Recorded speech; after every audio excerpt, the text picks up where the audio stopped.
Then ఒక caller చాలాసేపు wait చేస్తున్నారు కాబట్టి నాగేశ్వరరావు ఏలూరు నుంచి ఉన్నారు. నాగేశ్వరరావు గారు బహుశా కాలర్ కూడా మీరు ఆన్సర్ చేయాల్సి వస్తుంది. తప్పకుండా. నాగేశ్వరరావు గారు. హలో నాగేశ్వరరావు గారు మాట్లాడండి సార్. హలో నాగేశ్వరరావు గారు వినిపిస్తుందండి? వినిపిస్తుందండి. ఇప్పుడు అక్కడ ప్రవీణ్ పెగడాల కొంచెం వాల్యూమ్ పెంచండి. పీసీఆర్ ప్రవీణ్ పెగడాల గారు సార్. హలో అంటే రాజగోడ కూడా మనకు అందుబాటులో ఉన్నారు. రాజగోడ గారు హాయ్ అండి, మీతో ఒక్క నిమిషంలో మాట్లాడతాను నేను. ఓకే నాగేశ్వరరావు గారు మాట్లాడండి. మీ మాట వినిపించట్లేదు. పీసీఆర్ కొంచెం వాల్యూమ్. ప్రవీణ్ గారు అక్కడ లెక్చర్ షాప్ లోకి వచ్చారు కదా. అర్థమైందా?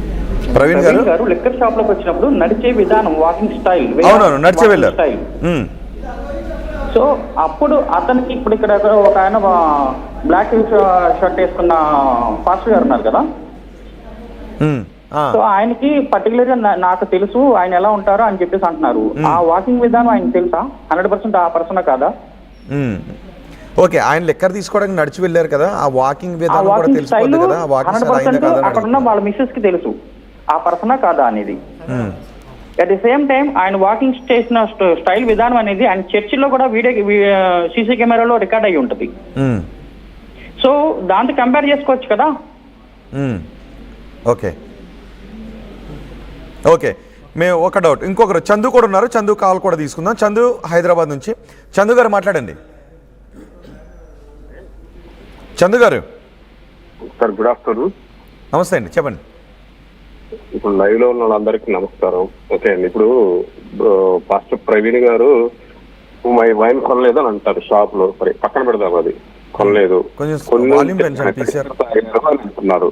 ఎక్కడ తాగారంటే అది ఆయనకు తెలుసు, ప్రవీణ్ గారు తెలుసు. నెక్స్ట్ ఈ అభయ గారు అంటారు ఇది మర్డర్ అని. ఓకే, పోనీ మీ దగ్గర ఎవిడెన్స్ ఉంటే ఇంతమంది ఉన్నారు కదా, మీరు పెద్దవాళ్ళు ఉన్నారు, పాస్టర్స్ ఉన్నారు, మీరందరూ ఎవిడెన్స్ అన్ని కలెక్ట్ చేసి హానరబుల్ సుప్రీంకోర్టుకి కానీ ప్రెసిడెంట్కి కానీ లేకపోతే హైకోర్టుకి ఇవ్వండి. మీరు సిబిఐ ఎంక్వైరీ అడగండి. అడిగితే వాళ్ళు అప్పుడు చేస్తారు కదా.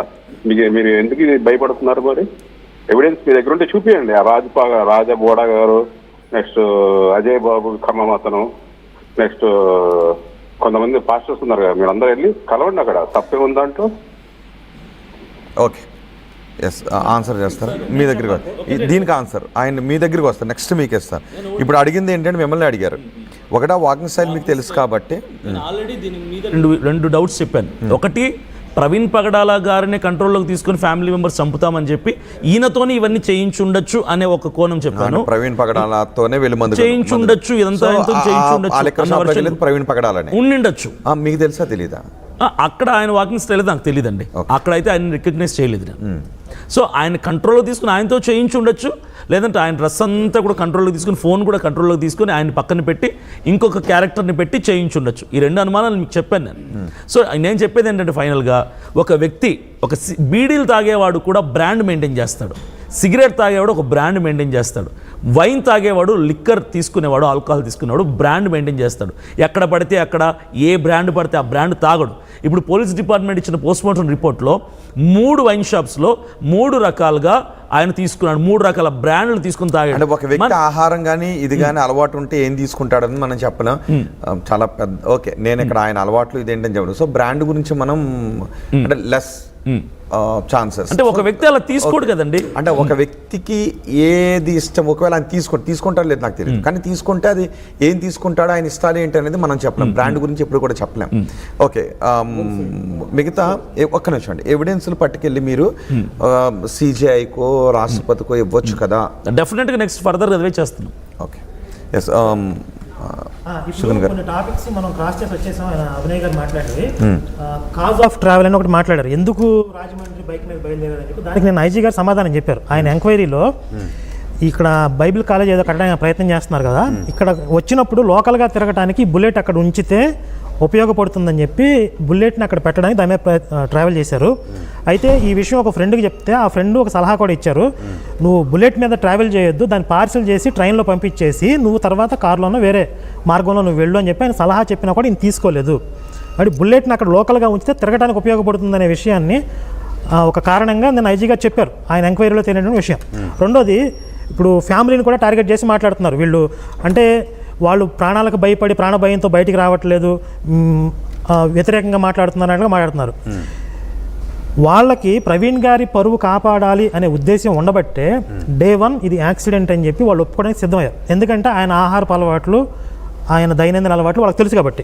ఇప్పుడు ఎంక్వైరీ ముందుకెళ్లే కొద్దీ పోస్ట్ మార్టం రిపోర్ట్ వచ్చినా లేకపోతే బ్యాంక్ స్టేట్మెంట్లు తీసిన తర్వాత ఏం జరుగుతుందో వాళ్ళకి తెలుసు కాబట్టి ప్రవీణ్ గారి పరువును కాపాడదామని చెప్పి ప్రయత్నం చేశారండి. ఇక్కడతో వదిలేండి అని చెప్పి వీళ్ళు లాగి ఆయనకి ఆ తాగే అలవాట్లు ఉన్నాయో లేవో ఎందుకు బయట తీస్తున్నారు. ఇంకా మీరు ముందుకెళ్ళి హైదరాబాద్లో తాగిన వివరాలు కూడా తీయండి అని చెప్తున్నారు. ఇప్పుడు అభినయ్ గారు వాళ్ళ ఫ్యామిలీతో నేను మాట్లాడాను, వాళ్ళు భయపడుతున్నారు అని చెప్పి అన్నారు. ఎందుకు ఇప్పుడు ఇంత పెద్ద సమాజం ముందుకు వచ్చి ఇప్పుడు అవసరమైతే గన్మెన్లు కూడా ఇస్తారు ప్రభుత్వం గన్మెన్లు కూడా ఆ ఫ్యామిలీకి సమకూర్చగలిగే పరిస్థితి ఉంది ఇప్పుడు. అంటే సమాజంలో డిమాండ్ నిజంగా అంత థ్రెట్ ఉంటే. ఇంకొకటి హాస్యాస్పదంగా ఉన్నది ఏంటంటే ఆయన్ని కంట్రోల్లోకి తీసుకుని వైన్ షాపులు పంపించి ఇంత ట్రావెల్ చేయించారని చెప్పి చేతబడి చేసి పరకాయ ప్రవేశం చేశారనుకో విధం కూడా తర్వాత వస్తాయో నాకు తెలియదు. ఇప్పుడు అంత కంట్రోల్లోకి తీసుకున్నప్పుడు క్షుద్రబుద్ధులు చేశారని రాజ్బోర్డ్ అన్నారు. అది కూడా వచ్చేసిందా? ఓకే. అయితే ఇప్పుడు అంత దూరం ట్రావెల్ చేయించాల్సిన అవసరం ఉంది, ఇంట్లోనే సూసైడ్ చేసుకునేలాగా చేయొచ్చు కదా కంట్రోల్లో తీసుకున్నప్పుడు. అంటే ఇది ప్రమాదం లాగా చిత్రీకరించడానికి చేసినటువంటి కుట్ర అని కదా అంటుంటారు. ప్రమాదం లాగా అయితే ఇప్పుడు మధ్యలో 2-3 సార్లు యాక్సిడెంట్ అయింది. క్లియర్గా లారీ కింద పడబోయి తప్పించుకున్నాడు ఆయన యాక్సిడెంటల్గా. అక్కడే లారీ కింద అంటే ఉద్దేశపూర్వకంగా చనిపోవాలి, ఇతను కంట్రోల్లో తీసుకుని ప్రయాణం చేయిస్తున్నారన్న నిజమైతే ఆ లారీ కింద పడిపోయేవాడు, బస్సు కింద పడిపోయాడు ఎక్కడో. అంటే అతన్ని చంపేస్తామని చెప్పలేదు, ఆయనకి నువ్వు ఆత్మహత్య చేసుకోవాలి అనో లేదంటే చంపేస్తామనో చెప్పలేదు. అతన్ని మేము చెప్పినట్టు చెయ్యి అని హ్యాండ్ ఓవర్లోకి తీసుకున్నారు. సో ఎక్కడెక్కడ ఏమేమి చేయాలో అంతా స్క్రిప్ట్ రాసిచ్చారు. అన్ని సీసీ కెమెరాల ముందుకు వెళ్ళిన తర్వాత ప్రవీణ్ పగడాలను చంపి అక్కడ పడేశారు. ప్రవీణ్ పగడాలకు కూడా చంపేస్తారని తెలియదు. మేము చెప్పినట్టు చేయకపోతే నిన్ను నీ కుటుంబాన్ని అంతం చేస్తా ఉన్నారు, మేము చెప్పినట్టు చేస్తే మీ కుటుంబాన్ని వదిలేస్తా ఉన్నారు. సో ఏదో ఒక పాయింట్లో కుటుంబాన్ని వదిలేస్తారన్న ఉద్దేశంతో ప్రవీణ్ పగడాల వాళ్ళు చెప్పినట్టు చేశారు. చివరిలో ప్రవీణ్ పగడాలను చంపి అక్కడ పడేశారు అనేది ఆయన డౌట్. అంటే ఆయన్ని అంత అమాయకుడిగా అంత పిరికివాడిగా చిత్రీకరిస్తున్నారు, ఫస్ట్ పాయింట్. రెండోది, ఇప్పుడు ప్రవీణ్ని చంపేసిన తర్వాత నీ ఫ్యామిలీని వదిలేస్తామంటే అంత చంపిన తర్వాత కాదు, మేము నువ్వు అక్కడికి వెళ్ళు నిన్ను కూడా వదిలేస్తావు, నిన్ను కూడా చంపుదామని ప్రవీణ్కి చెప్పలేదు. అసలు కాదండి, అసలు ఏ కాలంలో ఉన్నామండి ఇప్పుడు మనం? నేను భయపడతాను, నేను కంట్రోల్లోకి వెళ్ళిపోతాను. నన్ను ఎవరైనా ఒక 10 మంది కలిసి నువ్వు మేము చెప్పినట్టు చేయకపోతే మీ ఇంట్లో పలానా వ్యక్తి, నాకు ఎవరైతే బాగా ఇష్టమైన వ్యక్తులు ఉంటారో వాళ్ళని చంపేస్తాము, అక్కడ ఒకరు ఉన్నారు రెడీగా చెప్పడానికి. అంటే ఇంట్లో ఆల్రెడీ ఒకరు ఉన్నారు అని అంటారు. ఖచ్చితంగా అక్కడ ఇంట్లో కాదు, ఇంటికి దగ్గరలో అబ్జర్వేషన్ లో ఉన్నారు. నువ్వు మేము చెప్పినట్టు చంపేస్తాం, ఖచ్చితంగా నేను కూడా వాళ్ళు చెప్పినట్టు చేస్తా. ఎవరైనా చేస్తా సార్, ఎమోషన్స్ ఉన్నాయి మనకి. బాగా సినిమాలు చూసి వచ్చేస్తారు ఇప్పుడు. సినిమాలు చూసి కథలు చెప్తే ఏం చెప్తానండి. I'm really sorry for this. I am completely going to differ this. I am there. It is an accident. That's my personal opinion. But I am standing because 80% are still talking. Okay, this is a murder అని చెప్పి మాట్లాడుతున్నారు కాబట్టి సరే provision ఉంది, పోదాం ముందుకి అంటున్నాను. నేనంటే మన వాళ్ళ మేధస్సు ఎంతవరకు నేనదామంటే అవన్నీ బయటికి రావాలి. ఇప్పుడు ఒకసారి మీతో మాట్లాడుతున్నారు. రాజ్బోర్డ్ ఉన్నారు, ఆయన చాలా మేధస్సుతో చెప్తూ ఉన్నారు, రకరకాల యాంగిల్స్ లో కూడా చెప్తున్నారు. రాజ్బోర్డ్ గారు నమస్తే. Let me complete something. ఒక బాంబ్ పేరుస్తే ఒక నిమిషం ఆగండి. నేను అనేదేమంటే I'm getting into politics. Christian community ఆంధ్రప్రదేశ్లో జగన్ వెనకాల నిలబడి